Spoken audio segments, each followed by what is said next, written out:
Good afternoon, Mr. Gerry. It's a pleasure to have to interact with you. You have spent over 35 years in home theater design and acoustic, and how have the fundamentals changed over the years? Quite a bit.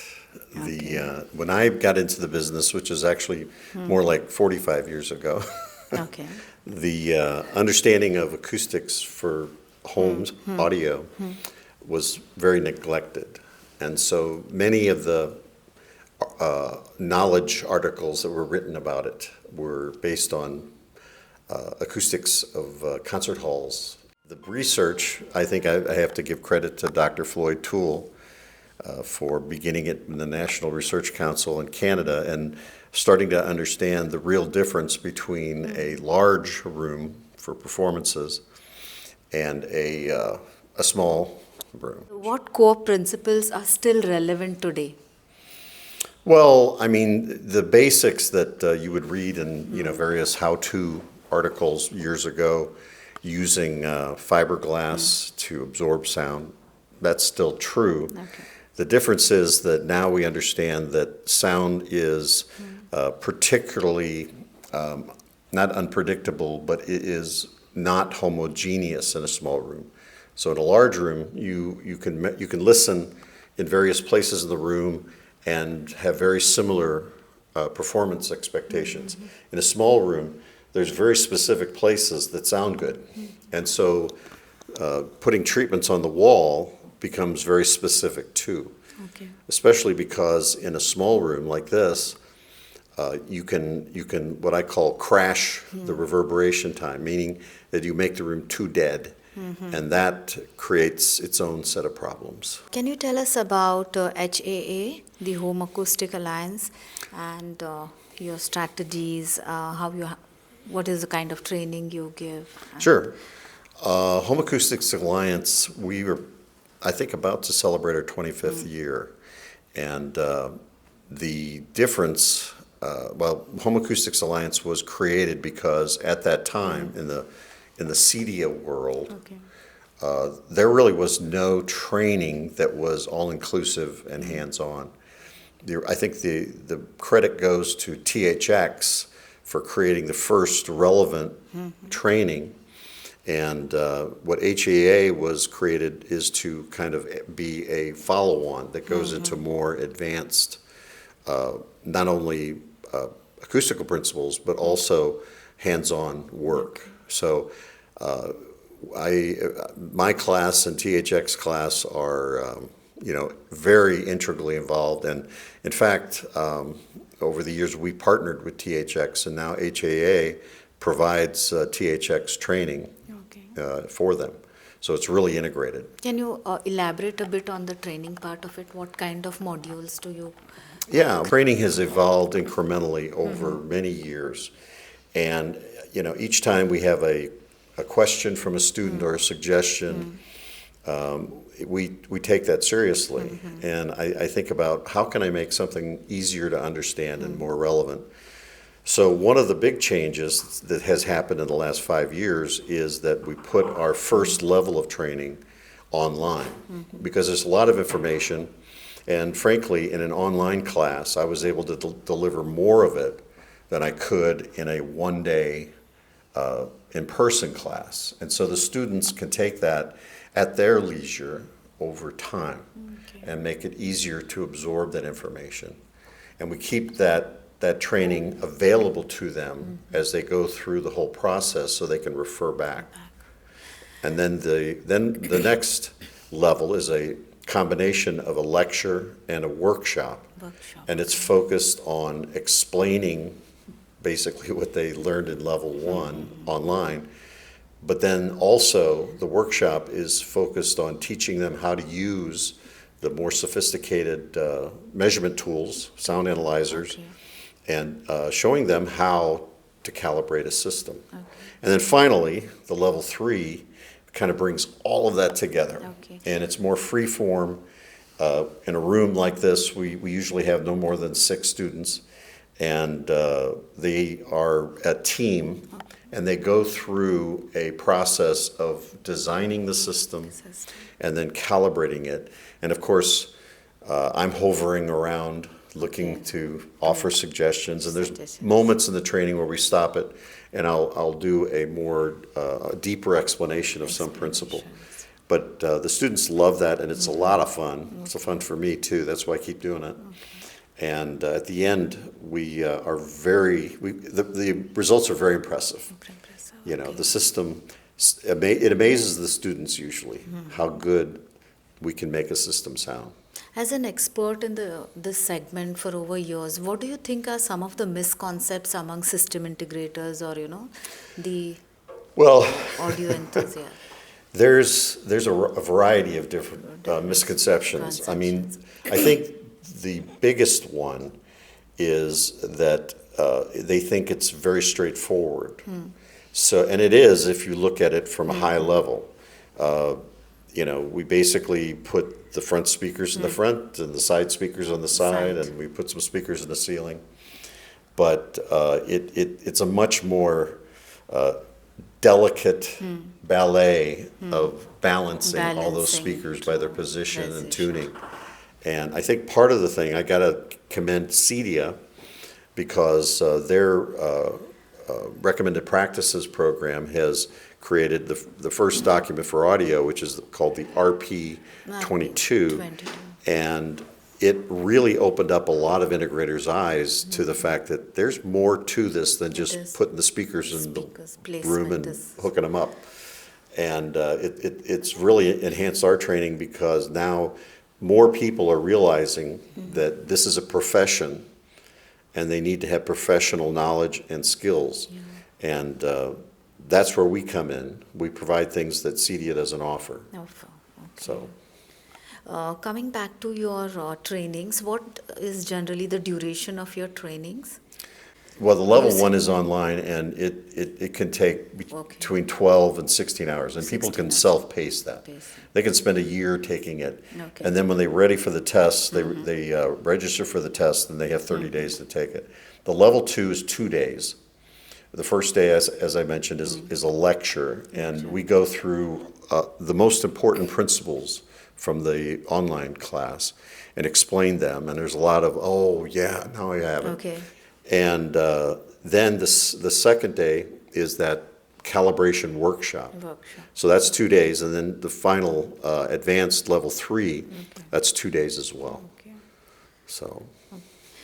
As smart home technology and immersive formats like Dolby and Atmos and advanced multiple channels becoming a standard, how do you see the role of acoustic design and calibration changing in connected homes? Well, one of the more interesting things about the evolution of the sound systems, back from 2-channel systems, and then we had Dolby Surround with 4 speakers, and then Dolby Pro Logic with 5.1, and then all the DTX and RO3D and so on.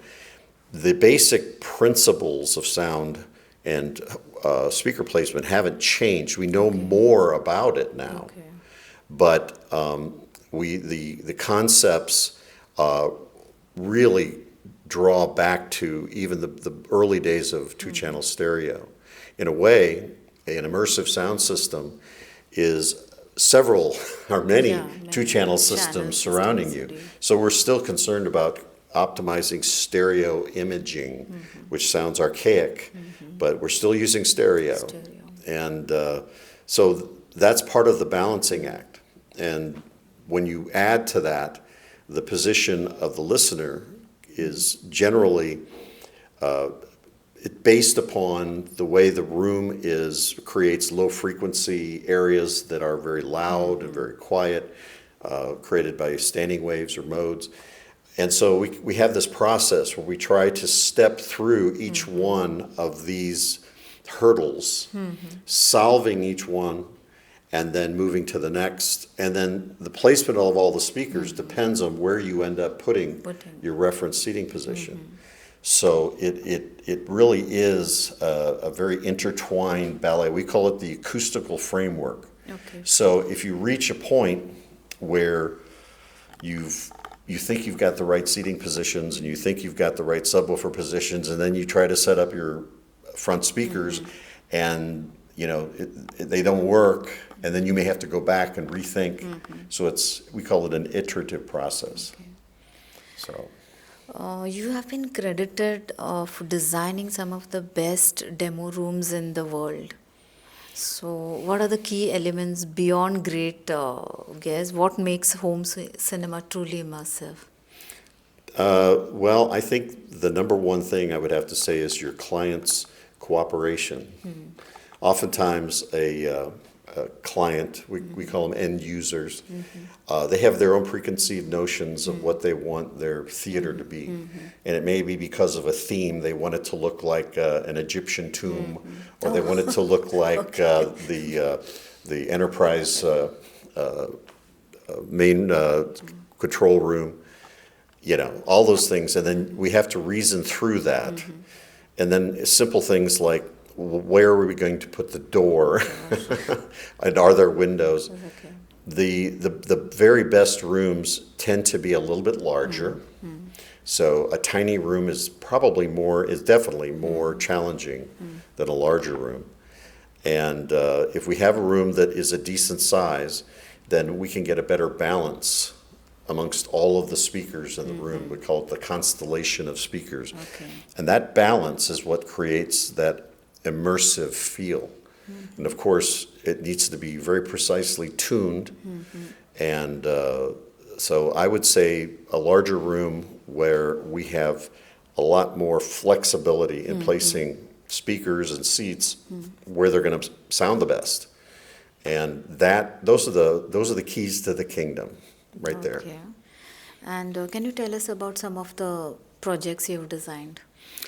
Well, some of them I can.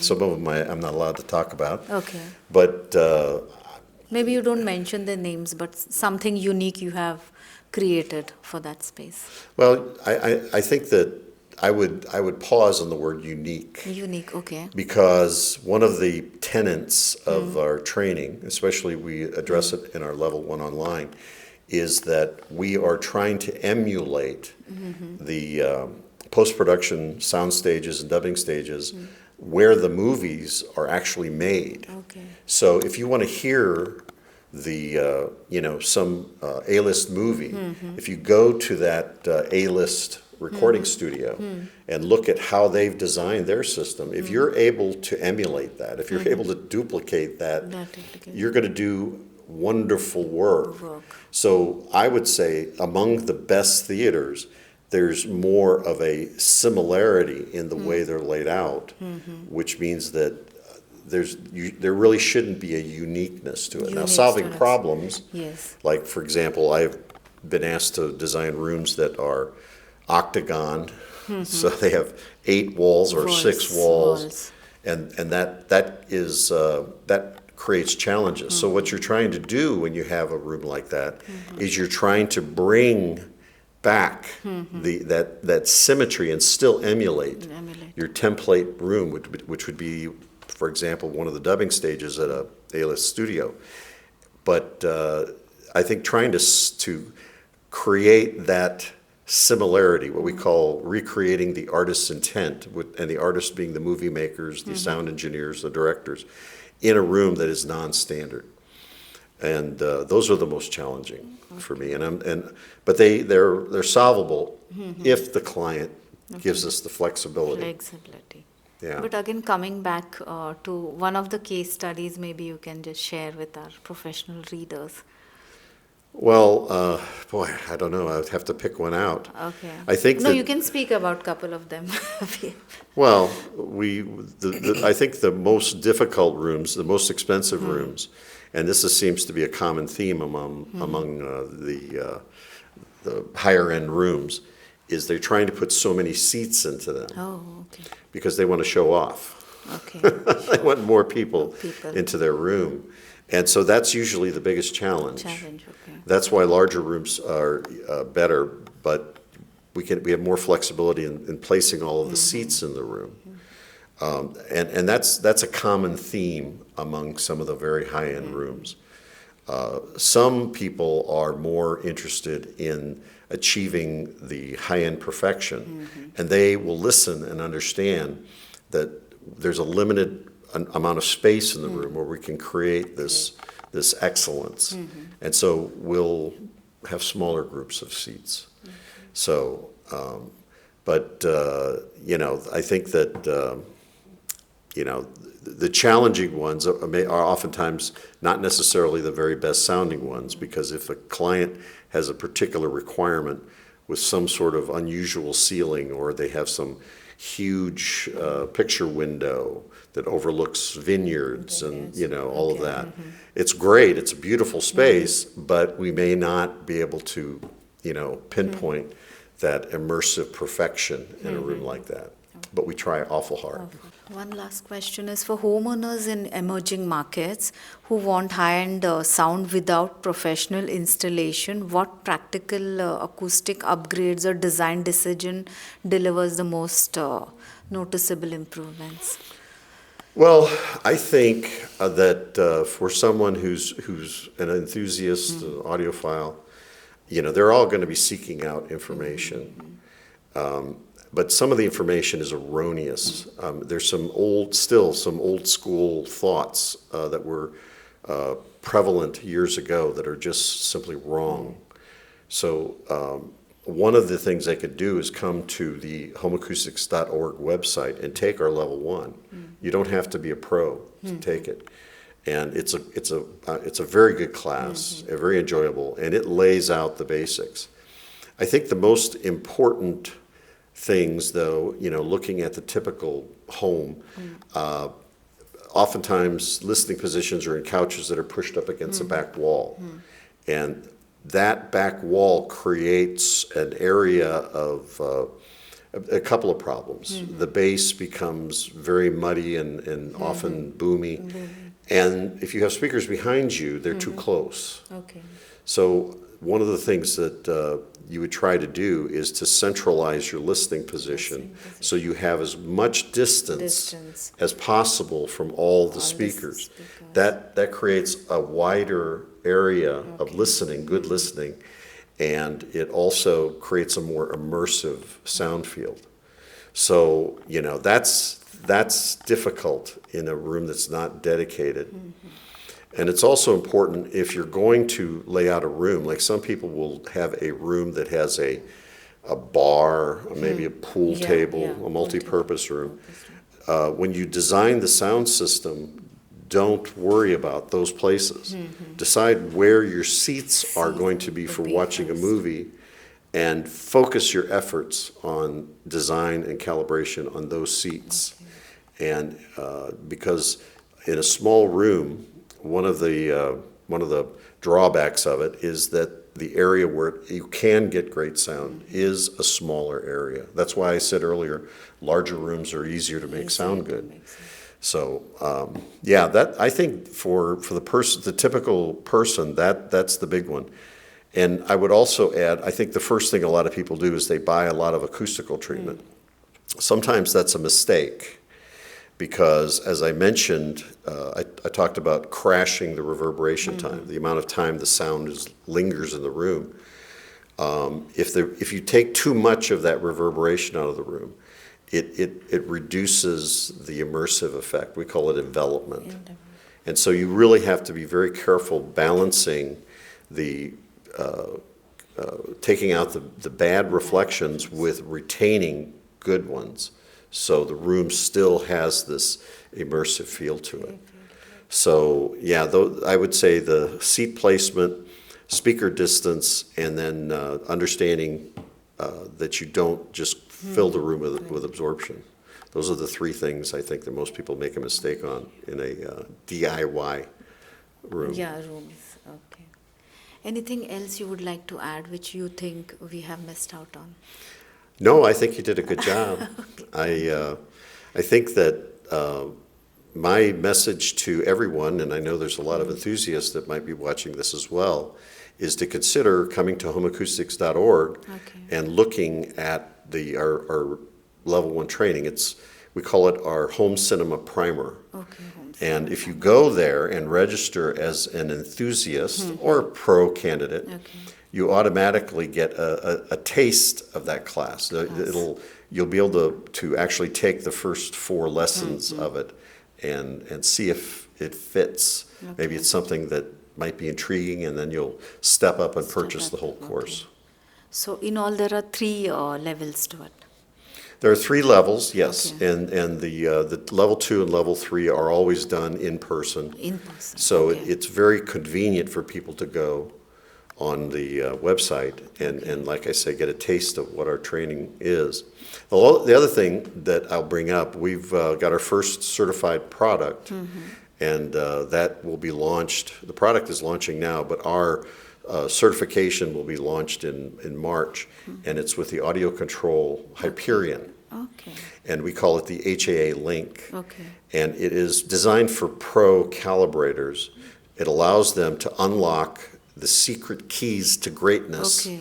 that are inside and use our software, our HAA Cinema Tools Okay. software, to delicately tune the Hyperion. And we're hoping we'll get other manufacturers to do that as well, but we're very excited about that. That's nice. Thank you so much for your precious time, and it's a pleasure for the magazine to interact with you, sir. Well, I'm honored you asked me. Thank you very much. Thank you.